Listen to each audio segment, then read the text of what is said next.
Hi ಎಲ್ರಿಗೂ Indian jobs YouTube ಚಾನಲ್ಗೆ ಸ್ವಾಗತ ಸುಸ್ವಾಗತ.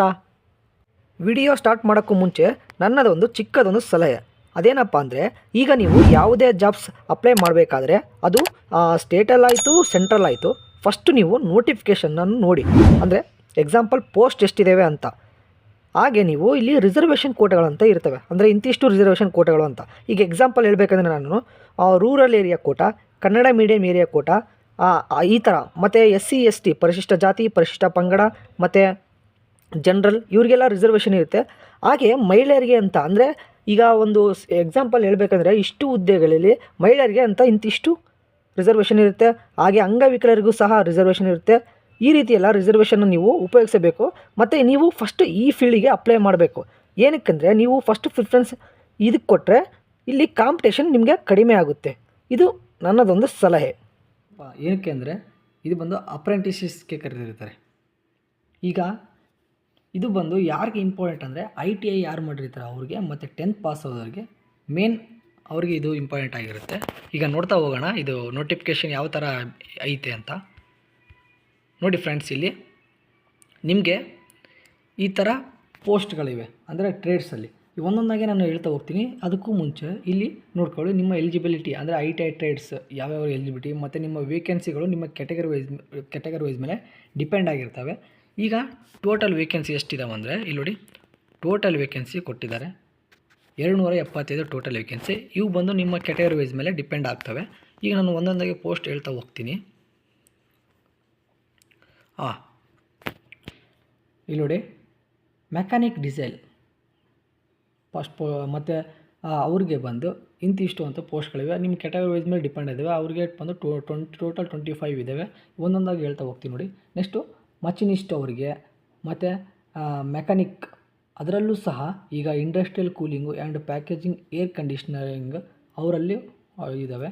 ನೆಕ್ಸ್ಟು ಫೌಂಡ್ರಿ ಮ್ಯಾನ್ ಅವ್ರಿಗೂ ಸಹ, ನೆಕ್ಸ್ಟು ಫಿಟ್ಟರ್ಗೆ, ಮತ್ತು ಪೈಪ್ ಫಿಟ್ಟರ್ಗೆ, ಮತ್ತು ಮೆಕ್ಯಾನಿಕ್ ಮಷಿನ್ ಟೂಲ್ ಮೇಂಟೆನೆನ್ಸ್ ಅವ್ರಿಗೆ, ಮತ್ತು ಎಲೆಕ್ಟ್ರಿಷಿಯನ್ ಅವ್ರಿಗೆ, ಮತ್ತು ಇನ್ಸ್ಟ್ರೂಮೆಂಟ್ ಮೆಕ್ಯಾನಿಕ್ ಅವ್ರಿಗೆ, ಮತ್ತು ಎಲೆಕ್ಟ್ರಾನಿಕ್ಸ್ ಮೆಕ್ಯಾನಿಕ್ ಅವ್ರಿಗೆ, ಮತ್ತು ವೆಲ್ಡರ್ ಅಂದರೆ ಗ್ಯಾಸ್ ಮತ್ತು ಎಲೆಕ್ಟ್ರಿಕ್ ವೆಲ್ಡರ್ಸ್ಗೆ, ಮತ್ತು ಶೀಟ್ ಮೆಟಲ್ ವರ್ಕರ್ಸ್ಗೆ, ಮತ್ತು ಶಿಪ್ ವೇಟ್ ಅವ್ರಿಗೆ, ಮತ್ತು ಪೇಂಟರ್ಸ್ಗೆ,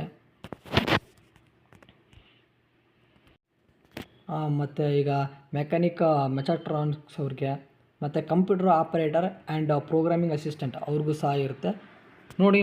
ಮತ್ತು ನಿಮಗೆ ಟೋಟಲ್ ಅವಾಗಲೇ ನಾನು ಹೇಳಿದಲ್ಲ 275 ಇವು ಪೋಸ್ಟ್ಗಳಿವೆ. ಈಗ ಎಜುಕೇಷನ್ ಕ್ವಾಲಿಫಿಕೇಷನ್ ಡಿಪೆಂಡ್ ಅಪಾನ್ ನಿಮ್ಮ ಕ್ರೈಟೇರಿಯಾ ಮೇಲೆ ಇರುತ್ತೆ. ನಾನು ಆಗಲೇ ಹೇಳಿದಾಗೆ ನೀವು 10th ಪಾಸ್ ಆಗಿ ಮತ್ತು ITI ಪಾಸ್ ಆದವ್ರಿಗೆ ಸಾಕು. ಅಂದರೆ ಇಲ್ಲಿ ಮಿನಿಮಮ್ ನೀವು 50% 10th ತೊಗೊಂಡಿರಬೇಕು, ಮತ್ತು 65% ಬಂದು ITIದಲ್ಲಿ ನೀವು ತೊಗೊಂಡಿದ್ರೆ ಸಾಕಾಗುತ್ತೆ. ಇದಕ್ಕೂ ಸಹ ಏಜ್ ಲಿಮಿಟ್ ಅಂತ ಇರುತ್ತೆ. ಇಲ್ಲಿ ನೋಡಿ, ನೀವು on or before 2 May 2021 are eligible ಅಂತ ಹೇಳ್ತಿದ್ದಾರೆ. ಮತ್ತು ಇದಕ್ಕೂ ಸಹ ಫಿಸಿಕಲ್ ಸ್ಟ್ಯಾಂಡರ್ಡ್ಸ್ ಇರ್ತದೆ. ಮತ್ತು ಪ್ರೀವಿಯಸ್ ಟ್ರೈನಿಂಗ್ ನೀವೇನಾದರೂ ಅಟೆಂಡ್ ಆಗಿದ್ದರೆ ಇದು ನಾಟ್ ಎಲಿಜಿಬಲ್ ಆಗ್ತೀರಾ ನೀವು, ಅಂದರೆ ಪ್ರೀವಿಯಸ್ ಏನಾದರೂ ಅಟೆಂಡ್ ಆಗಿದ್ದರೆ. ನೆಕ್ಸ್ಟ್ ನಿಮಗೆ ಇಲ್ಲಿ ರಿಸರ್ವೇಷನ್ಸ್ ಅಂತ ಇದೆ ಫ್ರೆಂಡ್ಸ್, ಅಂದರೆ SC ST ಮತ್ತು OBC ಅವರಿಗೆ ಆ ಥರ ಎಲ್ಲ ನಿಮಗೆ, ಮತ್ತು ಪರ್ಸನ್ ವಿತ್ ಡಿಸೆಬಿಲಿಟಿ ಅವರಿಗೆ ಇವೆಲ್ಲ ಇರ್ತವೆ. ಇವು ಬಂದು ನಿಮಗೆ ರಿಸರ್ವೇಷನ್ಸ್ ಇರ್ತವೆ. ಮತ್ತು ನೀವು ಏನಾದರೂ ಆರ್ಮ್ಡ್ ಫೋರ್ಸಲ್ಲಿದ್ದರೆ, ನಿಮ್ಮ ತಂದೆ ಅವರು ಆ ಥರ ಇದ್ದರೆ, ಈಗ childrens of ex service mens ಆ ಥರ ಇದ್ದರೆ ನಿಮಗೆಲ್ಲ ಈ ಥರ ರಿಸರ್ವೇಷನ್ಸ್ ಇರ್ತವೆ. ಇಲ್ಲಿ ನೋಡಿ, ಪ್ರೊಸೀಜರ್ ಫಾರ್ ಅಪ್ಲೈಯಿಂಗ್ ಫಾರ್ ಅಪ್ರೆಂಟಿಸ್ಶಿಪ್ಸ್ ಬಂದು ನಿಮಗೆ ಈ ಲಿಂಕನ್ನು ನಾನು ಡಿಸ್ಕ್ರಿಪ್ಷನಲ್ಲಿ ಕೊಟ್ಟಿರ್ತೀನಿ. ಇದ್ರ ಮೇಲೆ ಕ್ಲಿಕ್ ಮಾಡಿ ನೀವು ಈಸಿಯಾಗಿ ನೀವು ಇದಕ್ಕೆ ಅಪ್ಲೈ ಮಾಡ್ಬೋದು. ಈಗ ಸೆಲೆಕ್ಷನ್ ಪ್ರೊಸೆಸ್ ಯಾವ ರೀತಿ ಇರುತ್ತೆ ಅಂತ ಹೇಳ್ತಾ ಹೋಗ್ತೀನಿ. ಫಸ್ಟ್ ಆಫ್ ಆಲ್ ನಿಮಗೆ ಇಲ್ಲಿ ಶಾರ್ಟ್ ಲಿಸ್ಟಿಂಗ್ ಫಾರ್ ಕ್ಯಾಂಡಿಡೇಟ್ ಮಾಡ್ತಾರೆ. ಫಾರ್ ರಿಟರ್ನ್ ಎಕ್ಸಾಮ್ಗೆ ಶಾರ್ಟ್ ಲಿಸ್ಟ್ ಮಾಡ್ತಾರೆ, ಮತ್ತು ಇಲ್ಲಿ ರಿಟರ್ನ್ ಎಕ್ಸಾಮ್ನ ಅವಾಗ ಬರೆಸ್ತಾರೆ. ಇದು ಬಂದು OMR ಬೇಸ್ಡ್ ಆಗಿರುತ್ತೆ. ಮತ್ತು ನಿಮಗೆ ನೀವು ರಿಟರ್ನ್ ಎಕ್ಸಾಮಲ್ಲಿ ಏನಾದರೂ ಪಾಸ್ ಆದರೆ ನಿಮಗೆ ಇಂಟರ್ವ್ಯೂ ಕರೀತಾರೆ.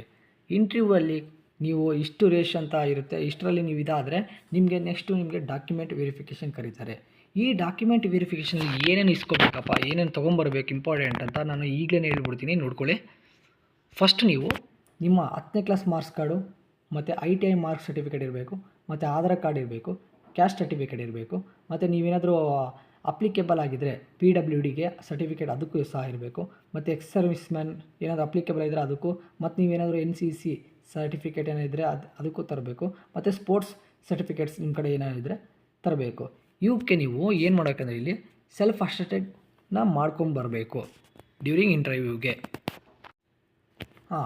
ಇಂಟರ್ವ್ಯೂ ಆದಮೇಲೆ ನಿಮಗೆ ಮೆಡಿಕಲ್ ಎಕ್ಸಾಮಿನೇಷನ್ ಇರುತ್ತೆ.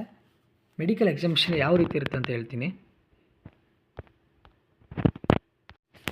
ಈಗ ಶೆಡ್ಯೂಲ್ಡ್ ಫಾರ್ ಎಕ್ಸಾಮಿನೇಷನ್ ಯಾವ ರೀತಿ ಇರುತ್ತೆ, ಯಾವಾಗ ಇದಕ್ಕೆ ಡೇಟ್ ಇರುತ್ತೆ ಅಂತ ಹೇಳ್ತೀನಿ. ರಿಟರ್ನ್ ಎಕ್ಸಾಮ್ ಯಾವಾಗಿರುತ್ತಪ್ಪ ಅಂದರೆ 28 ಫೆಬ್ರವರಿ 2025 AM ಇರುತ್ತೆ.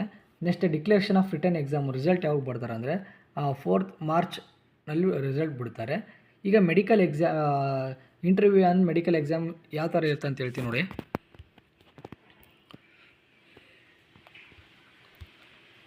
ಇಲ್ಲಿ ನೋಡಿ, ನಿಮಗೆ ಈಗ ಎಲೆಕ್ಟ್ರಿಷಿಯನು ಇವೆಲ್ಲ ಪೋಸ್ಟ್ ಹೇಳಿದ್ನಲ್ಲ, ಇಲ್ಲಿ ನೋಡಿ ಅದಕ್ಕೆ ಬಂದು ಇಂಟರ್ವ್ಯೂ ಬಂದು 7 ಮಾರ್ಚ್ 2025 ಇರುತ್ತೆ. ಮತ್ತು ಇಲ್ಲಿ ಮೆಡಿಕಲ್ ಎಕ್ಸಾಮ್ ಯಾವಾಗ ಇರುತ್ತಪ್ಪ ಅಂದರೆ ಇಲ್ಲಿ ನೋಡಿ 19 ಮಾರ್ಚ್ 25 ಆನ್ವರ್ಡ್ಸಲ್ಲಿ ನಿಮಗೆ ಸಿಕ್ಕುತ್ತೆ. ಅಂದರೆ ಮೆಡಿಕಲ್ ಇದಕ್ಕೆ ಇದು ಎಕ್ಸಾಮ್ಗೆ ಈ ಥರ ನಿಮ್ಮ ಪೋಸ್ಟ್ ಡಿಪೆಂಡ್ ಮೇಲೆ ಬಿಟ್ಟಿದ್ದಾರೆ ನೋಡ್ಕೊಳ್ಳಿ. ನಮಗೆ ಇಲ್ಲಿ ಇನ್ನೊಂದು ಅಡ್ವಾಂಟೇಜಸ್ ಏನಪ್ಪ ಅಂದರೆ ಇದಕ್ಕೆ ಸ್ಟಿಪೆಂಡ್ ಸಹ ಇರುತ್ತೆ. ಅಂದರೆ ಈಗ ನಿಮಗೆ ನೀವು ಹೋಗ್ತಾ ಇದ್ದರೆ ಇಂಟರ್ನ್ಶಿಪ್ಗೆ ಹೋಗ್ತಾ ಇದ್ದರೆ ನೀವು ಈಗ ನಿಮಗೆ ಎಷ್ಟು ಕೊಡ್ತಾರೆ ಅಂದರೆ ಸ್ಟಿಪೆಂಡ್ಸು 7,750ರಿಂದ 8,050 ಗಂಟ ಪರ್ ಮಂತಲ್ಲೂ ನಿಮಗೆ ಸ್ಟಿಪೆಂಡ್ ಕೊಡ್ತಾರೆ. ಇದು ನಮಗೆ ಒಳ್ಳೆಯ ಅಡ್ವಾಂಟೇಜ್ ಆಗುತ್ತೆ. ನಾನು ನಿಮಗೆ ಈಗ ಲಾಸ್ಟ್ ಆಲ್ ಟಿಕೆಟ್ ಫಾರ್ಮೇಟ್ ಯಾವ ಥರ ಇರುತ್ತೆ ಅಂತ ಹೇಳ್ಬಿಡ್ತೀನಿ ನೋಡಿ. ಆಲ್ ಟಿಕೆಟ್ ನಿಮ್ಮದೆಲ್ಲ ಈ ಥರ ನಂಬರ್ಸ್ ಇರುತ್ತೆ, ಸೈಟ್ಸ್ ಇರುತ್ತೆ, ಮತ್ತು ಅದು ಎಲ್ಲ ಇಲ್ಲಿ ಇದೆ ನೋಡಿ. ಇದೆಲ್ಲ ಇದರಲ್ಲಿ ಅಪ್ಲೈ ಆಗುತ್ತೆ ಇಲ್ಲೆಲ್ಲ ನಿಮ್ಮ ಡಾಟಾ. ಈ ಥರ ನಿಮ್ಮದು ಆಲ್ ಟಿಕೆಟ್ ಇರುತ್ತೆ ಫ್ರೆಂಡ್ಸ್. ಇನ್ನೂ ನಿಮ್ಗೇನಾದರೂ ಅಂದರೆ ಪ್ರಾಬ್ಲಮ್ಸ್ ಇದ್ದರೆ, ಅಂದರೆ ನಿಮ್ಗೇನಾದರೂ ತೊಂದರೆ ಇದ್ದರೆ ಕಮೆಂಟ್ಸ್ ಹಾಕಿ, ನಾವು ನಿಮಗೆಲ್ಲ ಆನ್ಸರ್ ಮಾಡ್ತಾ ಹೋಗ್ತೀವಿ. ಈ ವಿಡಿಯೋ ಇಷ್ಟವಾದರೆ ಒಂದು ಲೈಕ್ ಮಾಡಿ, ಶೇರ್ ಮಾಡಿ. ವಿಡಿಯೋ ನೋಡಿದ್ದಕ್ಕೆ ಧನ್ಯವಾದಗಳು.